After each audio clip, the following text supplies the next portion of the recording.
suis photographe au Grand Prix d'Italie et je vous explique ce que j'ai fait de mon samedi, le jour des qualifications.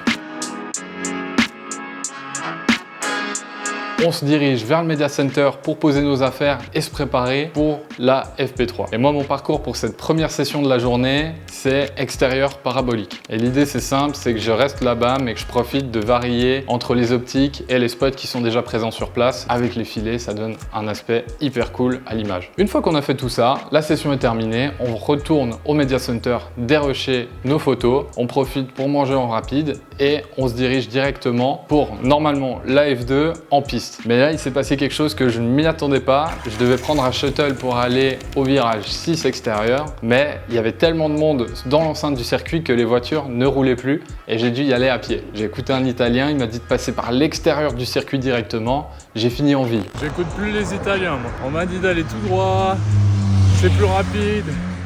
Je suis en dehors du circuit, c'est bon pour vous? Et au final, qu'est-ce qui s'est passé après? Ça m'a pris 1 heure pour y aller, j'ai raté la F2, mais au moins j'étais à l'heure pour la qualif. La F2, je la ferai demain matin, c'est pas grave. Une fois arrivé au virage 6 avec mes petites jambes, je descends direction le virage 5 pour pouvoir commencer ma qualification. En fin de Q1, je me dirige en bas du virage 4 pour avoir les voitures de dos dans la ligne droite et potentiellement, elles vont peut-être faire remonter le gravier qui se trouve au sol, qui est à l'extérieur des vibreurs, et donc ça pourrait donner quelque chose de sympa à l'image.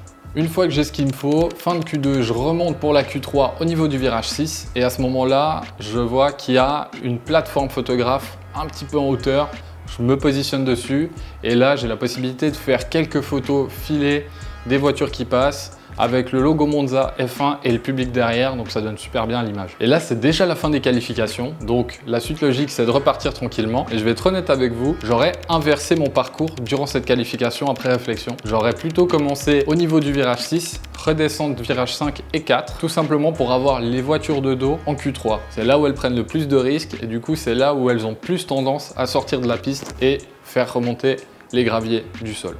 En soi, c'est pas dramatique, on en apprend tous les jours. La suite du programme, c'est de rentrer au Media Center pour pouvoir vite dérocher les cartes, prendre nos affaires, prendre la voiture, s'en aller du circuit. Et là, l'erreur, encore une fois, on est rentré tellement vite qu'il y avait beaucoup de bouchons sur la route. Et maintenant, on arrive ici au Airbnb, il est tard, au moins le récap est fait. Il reste plus qu'à trier, retoucher les photos du jour. Et on se retrouve déjà demain pour le prochain récap, donc n'hésite pas à t'abonner. Et du coup, à demain!